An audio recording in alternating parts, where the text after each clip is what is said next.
3 de julho de 2016, Rússia, região de Sverdlovsk, distrito de Karpinsk, arredores do vilarejo de Sosnovka.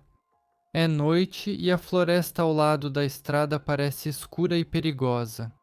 Parece que, a essa hora, dificilmente alguém gostaria de perambular por aqui, mas hoje a escuridão entre as árvores é cortada pelos feixes de luz das lanternas dos celulares. 4 pessoas caminham pela floresta. Sergei Serlitsyn, Sergei Zapeshnia e Alexander Gabdrakhmanov levam para o meio da mata um ex-colega de classe, Kirill Smirnov. Eles o levam em silêncio, tensos. Nas mãos de Zapeshnia há uma pá, na qual ele se apoia de vez em quando. Kirill não olha para ela e, na verdade, parece estar com os pensamentos bem longe. A cabeça dele ainda está zumbindo dos socos. Ele está um pouco cambaleante. Algumas vezes ele tropeça e mal consegue se manter de pé. À frente há uma pequena clareira e Serlitsyn comanda. Pronto, chegamos. Vamos ficar aqui. Kirill para obedientemente. Quando Zapeshnia lhe entrega a pá com um sorriso frio, ele a aceita também obedientemente, sem objeções. Ele apenas olha com um leve espanto, como se não entendesse muito bem o que está acontecendo. E aí? Diz Serlitsyn. Não queria algo bom? Então cave. O que cavar? Pergunta Kirill em voz baixa. Todos os outros sorriem como se estivessem esperando por essa pergunta. Cave sua própria cova, diz Serlitsyn. Você não vai sair daqui vivo. Ele sabe que é uma piada, ou melhor, ele acha que sabe, afinal ele não é um criminoso e não tiraria a vida de alguém, certo? Por que isso, Sergei? Eu só te devo 500, diz Kirill, ainda em voz baixa. Mas Sergei se aproxima e a resistência de Kirill desaparece como um balão estourado. Segurando melhor a pá com as mãos trêmulas, ele começa a cavar. Você está no canal Strashnota e o caso de hoje é sobre como muitas vezes o perigo não nos espera nas ruas e não vem de desconhecidos, mas ameaça dentro de casa, vindo de pessoas bem conhecidas. Sabe-se pouco sobre Kirill Smirnov. Na cidade de Karpinsk, na região de Sverdlovsk, em 1994, na família de Sergei e Lyubov Smirnov. Ele terminou a escola lá mesmo, em Karpinsk. A cidade é pequena, com apenas cerca de 25 mil habitantes e por isso, como muitos outros formandos das escolas de Karpinsk, Kirill pensava em conseguir uma profissão e procurar trabalho em um lugar com mais perspectivas. Nem que fosse em Ekaterimburgo, lá há mais oportunidades. Depois de concluir o ensino médio em 2012, ele entrou para o Colégio Técnico de Metalurgia em Pervouralsk, que fica a 400 quilômetros de casa. De Pervouralsk era um pulo até Ekaterimburgo, além disso, aqui moravam parentes. A vida de estudante envolveu Kirill completamente, amigos, festas, garotas. No entanto, ele não esquecia de casa, ligava e escrevia para a mãe com frequência. Sempre a parabenizava no aniversário dela. O relacionamento deles continuava caloroso. A mulher sentia falta do filho e sempre esperava notícias dele. Em 2014, Kirill Smirnov teve um problema. Ele se envolveu em uma briga séria. Os detalhes não são conhecidos, talvez o álcool tenha desempenhado um papel, talvez outra coisa, mas Kirill sofreu gravemente. O rapaz foi parar no hospital com mandíbula fraturada e perdeu dentes da frente. O tratamento foi longo e difícil. A mandíbula foi reconstruída, mas ele nunca recuperou os dentes da frente. A mãe levou Kirill para a casa do hospital assim que ele recebeu alta. A mulher não pretendia deixar seu filho ir a lugar nenhum novamente. Já chega de independência para ele. Basta. Mas assim que melhorou, Kirill declarou: "Vou voltar para Pervouralsk, mãe. Não vou ficar aqui." Kirill tinha um plano. Ele não pretendia ir para o nada, queria conseguir um emprego na usina Novotrubny. Afinal, não estudou à toa no colégio de metalurgia, é um especialista.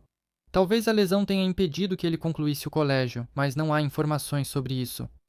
Lyubov, ao ver a determinação do filho, apenas suspirou. Ela entendia Kirill, entendia por que ele queria ir para a cidade grande. Lá tem movimento, trabalho, chances de conseguir algo. Aqui é um círculo fechado, onde todos se conhecem e as oportunidades não são tantas assim. E ela também não podia mais controlá-lo. Kirill já era adulto, podia decidir por si mesmo. Em Pervouralsk, Kirill tinha um amigo, Maxim Savinov. O nome foi alterado. Com quem ele continuava se comunicando pela internet, Lyubov se consolava com o pensamento de que o filho não ficaria completamente sozinho em Pervouralsk, e se fosse preciso, os parentes também ajudariam. No dia 2 de julho de 2016, Lyubov Smirnova estava no trabalho. Espontaneamente ou não, foi exatamente nesse dia que Kirill decidiu que era hora de ir para Pervouralsk.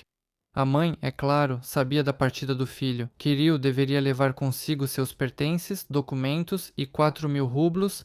Ele prometeu à mãe que ligaria ou escreveria ao chegar ao destino para que ela não se preocupasse. A última vez que vi Kirill foi em julho de 2016. Ele disse que iria de ônibus. Ele saiu sem se despedir enquanto eu não estava em casa. Ele não ligou para avisar que chegou, embora tivéssemos combinado isso, foi o que a mulher contou aos jornalistas depois. Mas não houve brigas nem conflitos antes da viagem. Ele nunca teve amor não correspondido.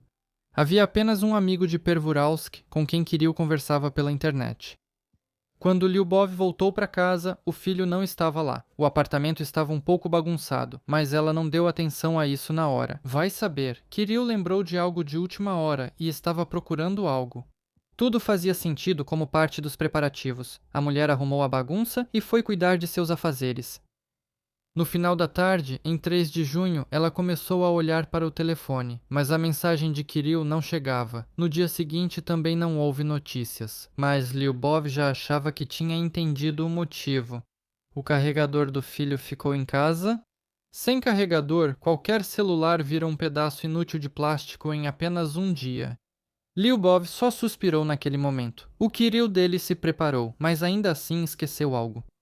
Ela pensou que ele ia carregar o celular e com certeza ligaria, e isso a acalmou. No período de 3 a 10 de julho, não houve ligações nem mensagens do Kirill. Lyubov começou a ficar preocupada, mas ainda tentava se acalmar. A mulher já imaginava como iria dar uma bronca no Kirill pelo longo silêncio quando ele finalmente ligasse. Mas a ligação não vinha. Finalmente chegou o dia 10 de julho, seu aniversário, que Kirill nunca deixava passar. Naquele dia, Lyubov quase não se afastou do telefone. Ela esperava. Desde cedo, com uma leve inquietação e expectativa, ela pensava, ele vai ligar a qualquer momento. À tarde, com uma irritação e mágoa crescentes. Será que ele esqueceu? Ou está tão ocupado assim? À noite, o silêncio começava a pesar, cheio de pensamentos sobre desgraça. Quando chegou a meia-noite e Kirill ainda não tinha ligado, Lyubov finalmente percebeu. Algo tinha acontecido com seu filho. Ele ainda não atendia, já fazia uma semana, e ele mesmo devia perceber que a mãe estava enlouquecendo de preocupação. Em uma semana, ele poderia ter achado, comprado ou pedido emprestado um carregador. No fim, ele podia ter usado o telefone do amigo para avisar que chegou bem e que estava tudo certo. Na manhã cedo do dia 11 de julho, a mulher foi à polícia e registrou o desaparecimento do filho. A denúncia foi aceita imediatamente. Kirill passou a ser procurado como desaparecido. Lyubov, entendendo que havia perdido uma semana inteira, só lhe restava esperar agora. Os dias se arrastaram, depois uma semana.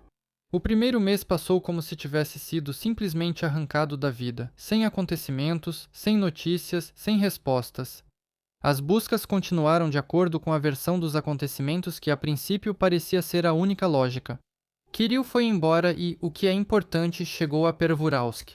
Os avisos foram enviados primeiro para lá e para Ekaterimburgo. Ao mesmo tempo, a investigação, como de costume, verificou os necrotérios e hospitais, mas nada foi encontrado. O amigo com quem Kirill conversava pela internet não pôde dizer nada. Savinov não ouviu. Não ligou nem naquele dia, nem depois. Essa pista se perdeu quase imediatamente. As entrevistas com conhecidos e parentes em Pervouralsk também não deram resultado. Dava a impressão de que Kirill saiu do apartamento e simplesmente desapareceu. Lyubov Smirnova não conseguia aceitar essa ideia como um fato consumado. Ela não ficou sentada esperando. Não só porque ela não sabia esperar, mas porque esperar numa situação dessas significava enlouquecer aos poucos. A mulher procurou a Lisa Alert, uma organização que se dedica à busca de pessoas desaparecidas. Os avisos se espalharam pelas regiões vizinhas. Kirill Smirnov está desaparecido. Idade, 22 anos. Físico magro. Altura, 1,92 m. Sinais distintivos: não tem dentes da frente. Paralelamente, Lyubov entrou em contato com o programa Espere por mim. Deixarei materiais extras no Telegram do Strashnot. Inscrevam-se e confiram. 2 sentimentos se acumularam em mim: o medo de que meu filho não esteja mais vivo e o medo de que, mesmo vivo, algo terrível tenha acontecido e ele não consiga entrar em contato. Muitas vezes ela foi até Pervuralsk, andava pelas ruas, olhava nos rostos abatidos do sem-teto na estação de trem. E se Kirill tivesse sido espancado de novo? E se o machucaram tanto que ele esqueceu o nome? A mulher já conhecia histórias assim da televisão. E se tiraram o dinheiro e os documentos do filho dela, e agora ele está vagando pela cidade perdido e sozinho? Mas ela não conseguiu encontrar Kirill. Ele não estava nas ruas entre os sem-teto, e Lyubov só podia esperar novamente, esperar até que alguém dissesse que seu filho está vivo. Aguardar até alguém informar que encontraram o corpo dele, confirmando sua morte. Semanas se transformavam em meses, meses em anos. De vez em quando lembravam de Kirill. A comoção diminuiu, mas nos jornais locais de Karpinsk e Pervouralsk de vez em quando apareciam pequenas notas. Desapareceu há 1 ano, desapareceu há 2 anos, já procuram há 3. O texto era editado minimamente, os números eram praticamente a única coisa que mudava. E Lyubov Smirnova foi para onde muitos desesperados vão, não porque acreditam, mas porque já não tem mais para onde ir. A mulher procurou os médiums, ou melhor, uma das videntes locais mais conhecidas. A vidente pegou o dinheiro de Lyubov, fez alguns gestos com as mãos e disse que Kirill deveria ser procurado em Pervouralsk. Ele está em algum lugar por lá. Se está vivo ou morto não se sabe, concluiu a médium. Lyubov entendeu que nem mesmo as forças sobrenaturais poderiam ajudá-la. Chegou o ano de 2020. Em julho, completariam 4 anos desde o desaparecimento de Kirill Smirnov, e a maioria dos parentes e conhecidos já havia perdido toda a esperança de seu retorno. Só sua mãe não se conformava. Lyubov continuava procurando o filho e não pretendia parar até encontrá-lo. Em junho de 2020, o jornal Vechernik Karpinsk publicou mais uma vez uma matéria sobre esse caso, recontando a biografia de Kirill, as circunstâncias do desaparecimento e lembrando novamente aos leitores: o jovem desaparecido ainda não foi encontrado. A investigação não conseguiu descobrir o que aconteceu com ele. Na matéria, pela primeira vez, foi apresentada uma versão que antes permanecia à margem. Kirill pode ter sido vítima de um crime. Ele não simplesmente desapareceu. Alguém fez com que ele desaparecesse. O jornal fazia referência a dados sobre a situação criminal na região. Ekaterimburgo e Pervouralsk eram grandes cidades, e isso acontecia com frequência lá, mas até mesmo em Karpinsk, às vezes, sangue era derramado. Talvez seja a hora de começar a procurar suspeitos? Perguntava a publicação. Quem se beneficiaria com a morte de Kirill Smirnov? Isso poderia parecer estranho, mas foi justamente aquela publicação que serviu de impulso e praticamente reiniciou a investigação.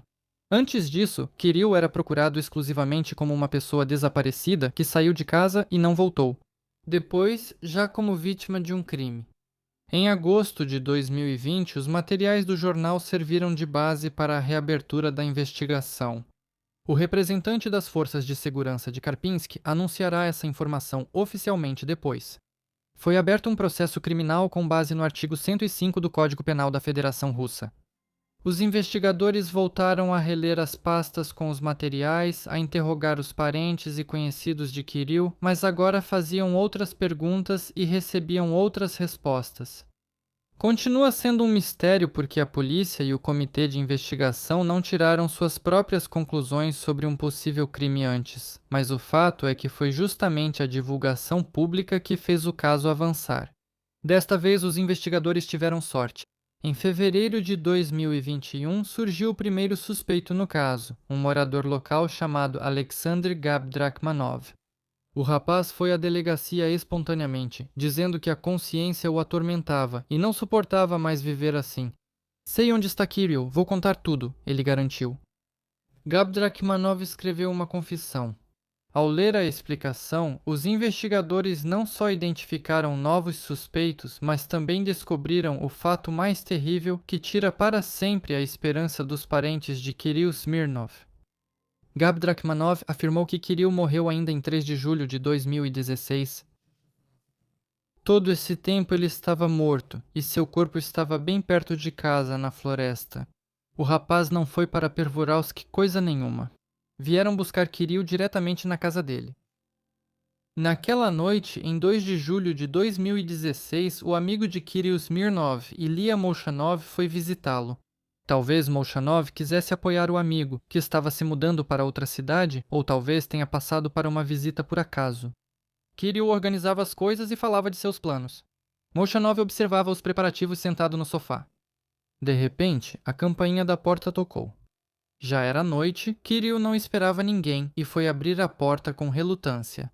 Na porta estavam 3 pessoas, o próprio Gab Drakhmanov, o colega de classe de Kirill, Sergei Oserklitsin e outro ex-aluno da escola deles, Sergei Zapeshnia. Oserklitsin disse que queria conversar. A expressão no rosto dele era carrancuda, séria. Kirill recuou, deixando passar os 3 visitantes não convidados. Molchanov cumprimentou, mas quase não lhe deram atenção. Entramos no apartamento, mais precisamente no quarto dos fundos, ao fundo. Conversamos e durante o diálogo surgiu um conflito. Mais tarde, os jornais publicarão uma lista dos participantes do crime, e Molchanov será mencionado nela por algum tempo como cúmplice ou testemunha. Mas na verdade, ele não era nem uma coisa nem outra. Gab Drakhmanov declarou isso, depois confirmado por Oserklitsin. O rapaz saiu do apartamento quase imediatamente após o ríspido cai fora de Oserklitsin, que não precisava de testemunhas. Oserklitsin trouxe seus companheiros de propósito. Ele sabia que Kirill estava indo embora e veio com o objetivo específico de cobrar a dívida do ex-colega de classe. Como Oserklitsin contou mais tarde na reconstituição policial, quando ele foi para Yakutia em 2013, Kirill ficou devendo 500 rublos para ele. Para Oserklitsin, não era tanto o valor, mas sim o princípio que importava. Já estava indo para o 3º ano e Kirill ainda não tinha devolvido o dinheiro. Os colegas deveriam atuar como espectadores. Oserklitsin pretendia explicar ao ex-colega de classe que não se pode agir assim. Logo ficou claro que não seria possível conversar em paz. Kirill era alto, mas Oserklitsin sabia como se impor, pressionar, mostrar superioridade.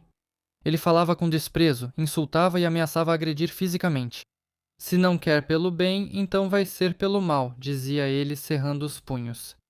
Durante a conversa, Kirill estava sentado no sofá, enquanto Oserklitsin andava de um lado para o outro na sala. Depois, ele parou bem na frente e se inclinou em direção ao rosto de Kirill. Zapeshnia e Gab Drakhmanov estavam de pé um pouco afastados, observando o desenrolar do drama. Por enquanto, eles não interferiram. Nos materiais da investigação não há indicação exata se Kirill devolveu o dinheiro ou não, mas Oserklitsin perdeu a paciência. Dando um passo curto em direção ao sofá, ele balançou o braço e acertou Kirill na cabeça com o punho. O golpe acertou a têmpora e a orelha. A dor foi tão aguda que Kirill caiu de lado, cobrindo a cabeça com as mãos. Oserklitsin bateu de novo, agora no ombro, descontando a raiva com prazer. Chega, chega! Implorou Kirill. Ele não perdeu a consciência, mas os golpes o deixaram tonto. De olhos fechados, ele respirava fundo pela boca para afastar o enjoo. Oserklitsin parou e por alguns instantes olhou com desprezo para... Depois, acenando para Gab Drakhmanov para que ele vigiasse Kirill, chamou Zapeshnia para o lado. Escuta, precisamos assustá-lo de verdade, começou Oserklitsin. Fazer ele lembrar para sempre, filho da mãe, que não compensa mexer comigo. Zapeshnia ouvia atentamente. Resumindo, foi isso que eu pensei. Vamos colocá-lo no seu carro e levá-lo para a floresta. Vamos dar uma pá para ele e dizer para cavar a própria cova. Ele com certeza vai se mijar de medo, disse Oserklitsin com um sorriso cruel, já imaginando como isso vai ser divertido. Zapeshnia assentiu. Eles combinaram que, enquanto Oserklitsin terminasse de lidar com Kirill, ele teria tempo de mover seu carro, o Lada, para longe da entrada do prédio. Brincadeira ou não, eles não precisavam de testemunhas. Vou ficar atrás das garagens. Lá à noite não tem ninguém, disse Zapeshnia, já balançando as chaves do carro. Ele terminou rápido, Oserklitsin ainda mais rápido. Ele nem precisou bater em Kirill de novo, apenas o agarrou pelo ombro e sacudiu. Vamos embora dar uma volta com a gente. Kirill concordou sem reclamar. E Gabi Drakhmanov e o próprio Ozerklitsin, pelo menos em seus depoimentos iniciais, depois vão afirmar que Kirill já parecia ter desmoronado depois dos primeiros golpes.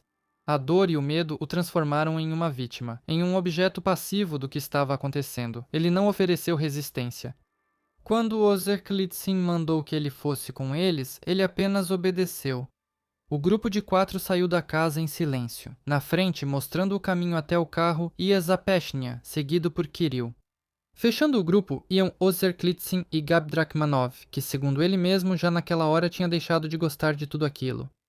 Ozerklitsin observava Kirill atentamente, pronto para correr atrás dele caso ele decidisse fugir, mas Kirill seguia obedientemente, tremia de medo, mas continuava andando.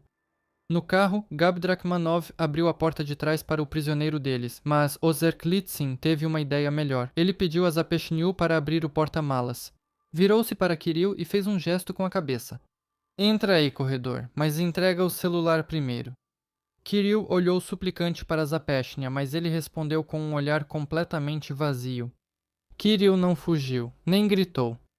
Quando o rapaz entrou no porta-malas e se encolheu lá dentro, tremendo, Ozerklitsin fechou a tampa com um sorriso sutil no rosto. O carro partiu. Eles saíram da cidade e seguiram em direção ao vilarejo de Sosnovka. Lá havia uma floresta densa, perfeita para o que eles planejavam. No trajeto, Ozerklitsin desmontou o telefone de Kirill. Vamos deixar ele na floresta, que deu uma volta, declarou ele aos companheiros, abrindo a janela para jogar fora o aparelho desmontado de Kirill. E isso é para que ele não ligue para onde não deve. Antes de chegar a Sosnovka, na nascente de Antipinsk, o carro entrou na floresta e parou. Kirill foi retirado do porta-malas e, ainda apático e assustado, levado para a floresta. Lá, entre as árvores, os 4 pararam e Zapeshnia, com um sorriso sarcástico, entregou uma pá à sua vítima, Kavi. Kirill não entendeu de imediato o que estava acontecendo. O que cavar? Cave sua própria cova. Claramente se deliciando com o papel que desempenhava, Ozerklitsin murmurou. O rapaz começou a cavar. As mãos tremiam, a terra desmoronava, o buraco ficava mais fundo a cada movimento. Era um verdadeiro pesadelo, um enredo de um thriller ou filme de terror. Noite, uma pá, um homem cavando sua própria cova. Só que Kirill não estava destinado a acordar. O pesadelo dele era real. Ozerklitsin e Zapeshnia ajudavam com empurrões, golpes. Com sarcasmo, eles contavam para Kirill como iriam enterrá-lo vivo. Em suas vozes havia uma expectativa tão feroz que Gabi Drakhmanov ficou desconfortável. Ele ficou com medo. Disse que esperaria no carro e quase correndo se apressou em direção à estrada.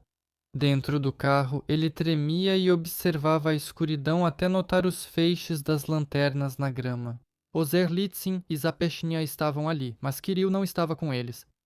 Pelo rosto de Ozerklitsin dava para ver que era melhor não perguntar nada, mas Gabi Drakhmanov mesmo assim perguntou.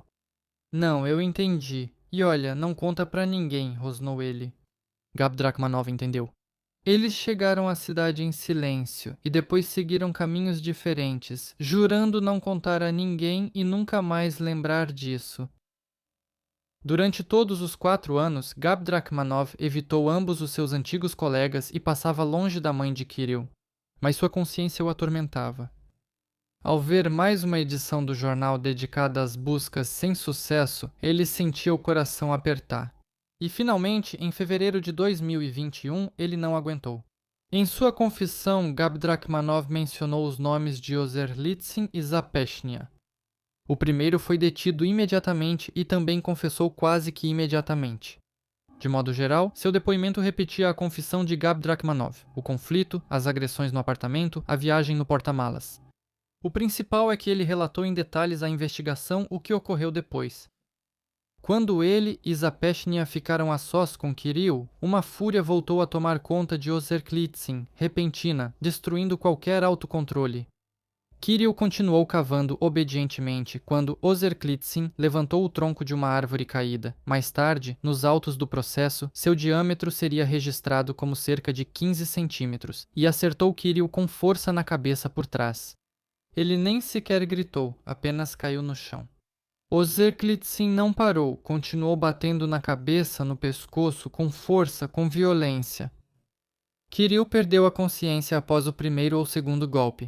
Seus cabelos ficaram instantaneamente encharcados de sangue. Mais tarde, descobriram que seu crânio estava fraturado em vários lugares. Zapeshnia também se aproximou. Pelo menos 2 vezes bateu com o bastão na cabeça e no tronco da pessoa que estava caída aos seus pés. Kirill caiu com o rosto no chão e ficou imóvel. No momento em que um corpo ensanguentado e imóvel apareceu diante deles, Ozerklitsin pareceu recobrar a consciência por um segundo. Ele percebeu que havia passado dos limites, que agora não daria mais para fingir que era uma brincadeira.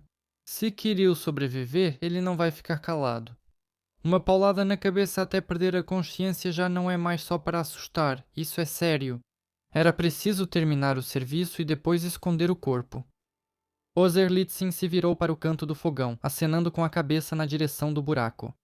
Os criminosos se entenderam quase sem palavras. Kirill foi levantado e jogado na cova, a cova que ele mesmo acabara de cavar para si. De forma impassível e metódica, os criminosos começaram a cobrir o corpo com terra, jogaram o tronco, ainda com pedaços de pele e cérebro, para longe. E depois tudo aconteceu como Gabdrakhmanov disse. Ao terminar seu relato, Ozerklitsin indicou o local onde, segundo ele, o corpo de Kirill foi enterrado. A equipe de investigação foi imediatamente para a aldeia de Sosnovka. No local indicado por Ozerklitsin, realmente foram encontrados restos humanos. Eles estavam enterrados a cerca de meio metro de profundidade.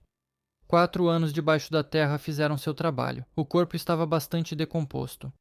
Mas fragmentos das roupas foram preservados. Foi por eles que Lyubov Smirnova reconheceu o filho.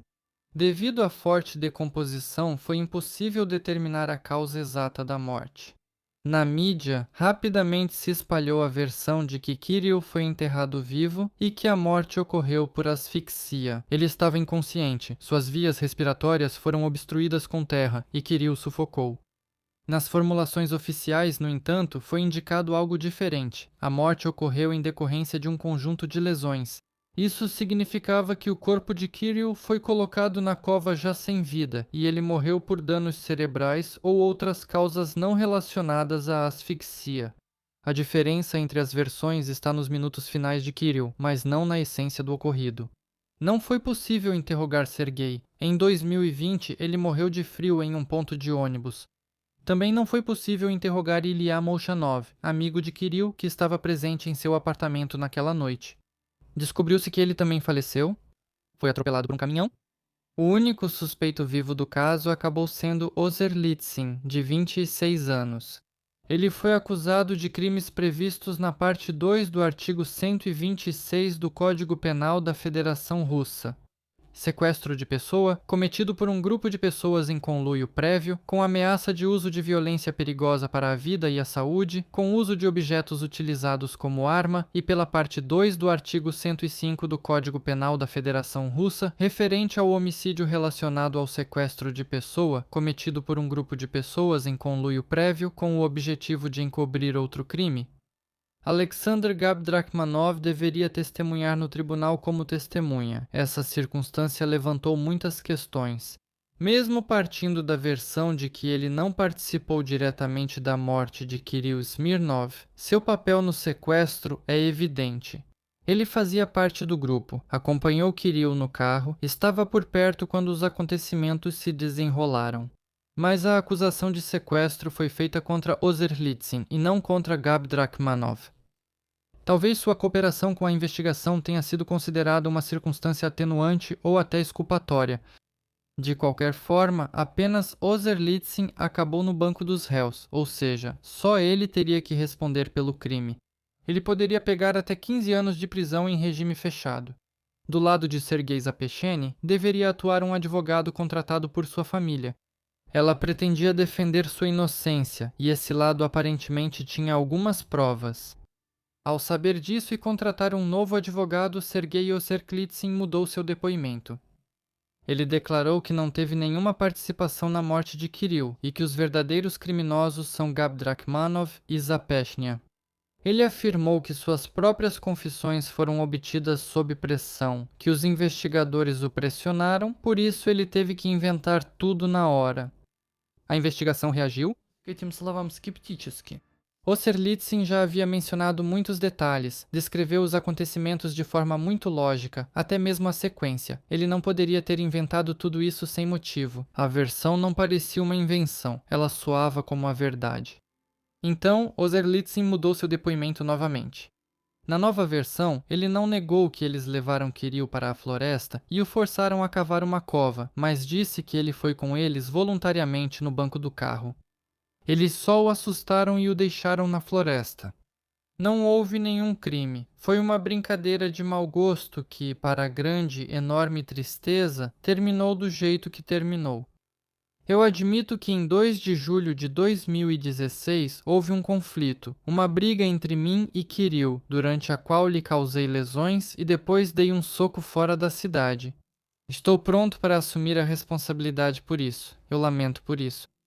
Eu não tirei a vida do Kirill. Depois que eu fui embora, ele ainda estava vivo. O que aconteceu depois disso, eu não sei.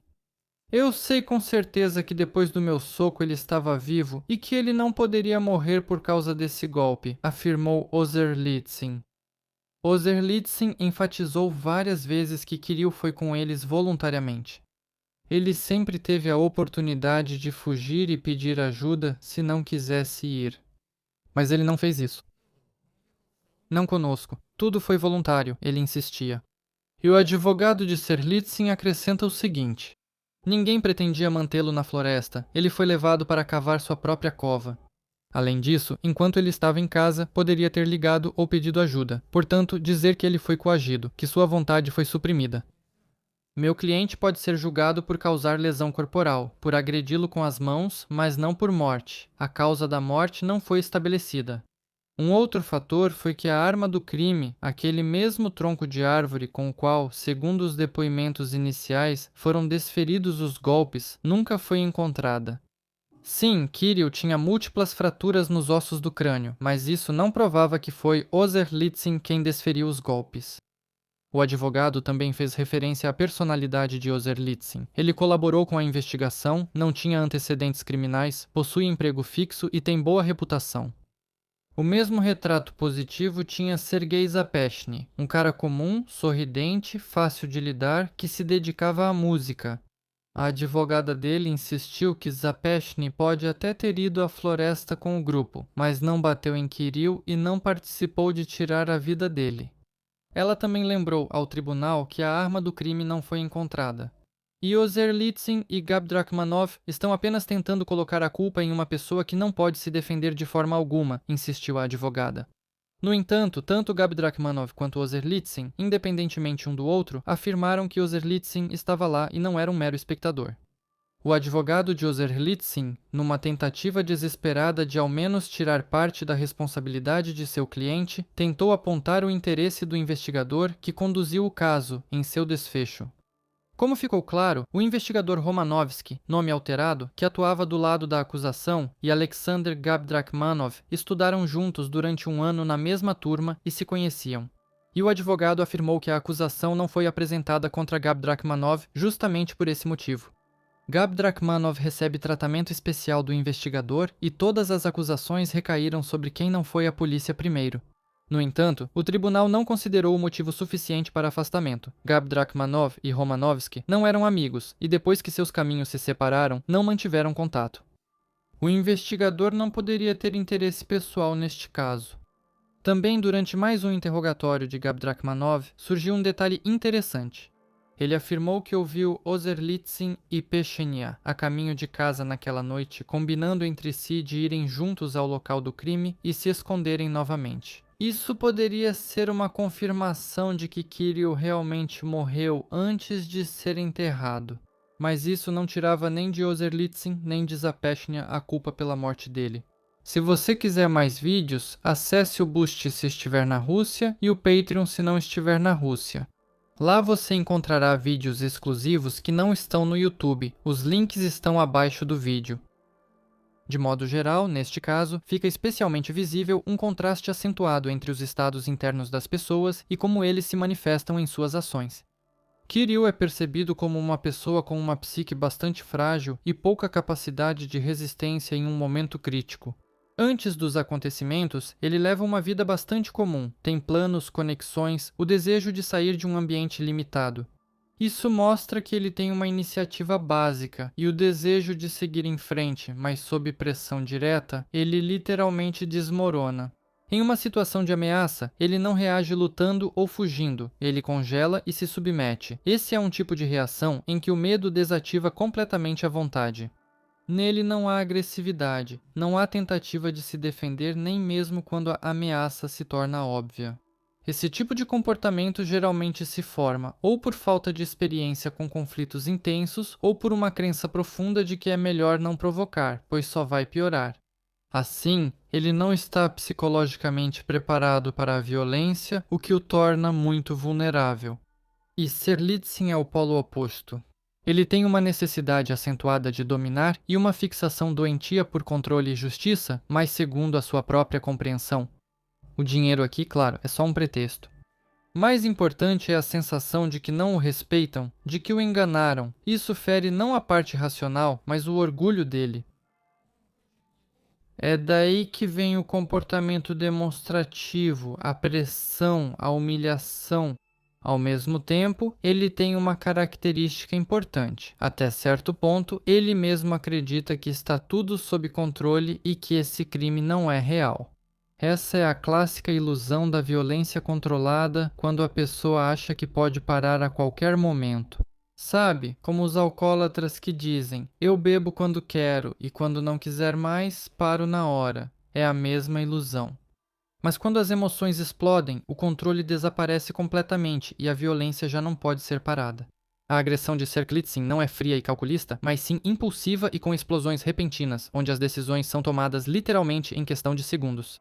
Depois de cruzar o limite, ele começa a agir não mais por emoção, mas por medo das consequências. E é aí que entra a racionalização fria. É preciso terminar para não ter problemas. Zapechnia parece ser uma pessoa com baixa autonomia interna. Ele não é um iniciador, mas também não é um fator de contenção. Para ele, é importante estar dentro do grupo, não ficar de fora. Pessoas assim costumam se adaptar a um líder mais forte e começam a agir dentro da lógica dele, mesmo que inicialmente não tivessem suas próprias intenções. Ele não tem uma crueldade marcante como a de Serlitzin, mas possui uma passividade perigosa. Não impede o que está acontecendo e, aos poucos, acaba se envolvendo. Esse é um tipo de comportamento de cúmplice sem conflito interno, quando a avaliação moral simplesmente é desligada em nome do pertencimento ao grupo. Gabi Drakhmanov é o único que mantém um conflito interno. Ele não resiste no momento, mas sua mente não suporta o que está acontecendo. Ao contrário dos outros, ele não consegue racionalizar completamente o que aconteceu. Ele sai da cena de violência, isso já é um indicativo de que, para ele, o que está acontecendo ultrapassa os limites do aceitável. Mas, ao mesmo tempo, ele não toma uma atitude decisiva, não tenta impedir, não pede ajuda. Esse é um tipo intermediário, uma pessoa que entende que algo ruim está acontecendo, mas não é capaz de intervir. São exatamente essas pessoas que mais frequentemente se quebram pelo sentimento de culpa. Sua confissão posterior não é um ato de coragem no sentido clássico, mas sim uma tentativa de se livrar da pressão interna que se acumulou durante anos. Molchanov, que rapidamente desaparece da situação, mostra outra forma de reação, a evasão instintiva. Ele percebe a ameaça e escolhe a estratégia mais simples possível, sair e não se envolver. Esse é um modelo de defesa, mas sem responsabilidade. Ele não participa, mas também não interfere. Lyubov Smirnova é uma história à parte. Sua psique se sustenta no apego e na esperança. Ela permanece por muito tempo na fase de negação, porque, do contrário, a situação se torna insuportável. Para ela, é característica uma forma ativa de vivenciar a perda. Ela não fica paralisada, mas age, procura, viaja, verifica versões. É uma tentativa de controlar uma situação já fora do controle. Mesmo recorrer a médiums não é sobre fé, mas sobre desespero e o desejo de se agarrar a qualquer coisa.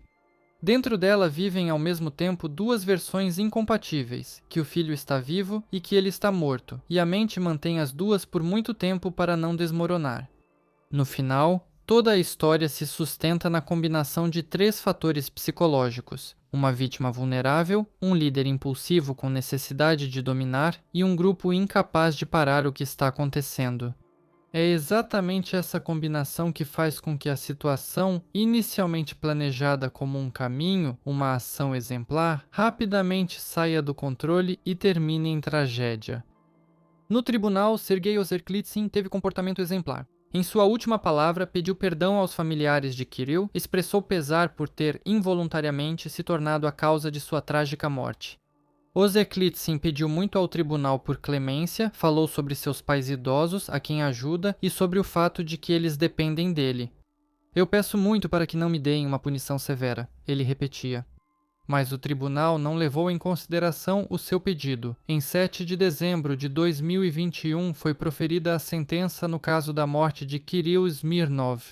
Levando em conta os depoimentos do acusado e das testemunhas, assim como os resultados das perícias, Sergei Ozerklitsin foi considerado culpado pela morte do ex-colega de classe e condenado a 15 anos de prisão em colônia penal de regime rigoroso. Após a libertação, ele ainda terá mais uma pena de restrição de liberdade por 1 ano e 6 meses. Além disso, o tribunal o obrigou a pagar uma indenização de 1 milhão de rublos à mãe de Kirill. A punição para o criminoso, uma longa sentença, dinheiro, parece que isso deveria trazer algum alívio a Lyubov Smirnova, talvez, pelo fato de que a pessoa que tirou a vida do filho dela vai passar os próximos 15 anos na prisão.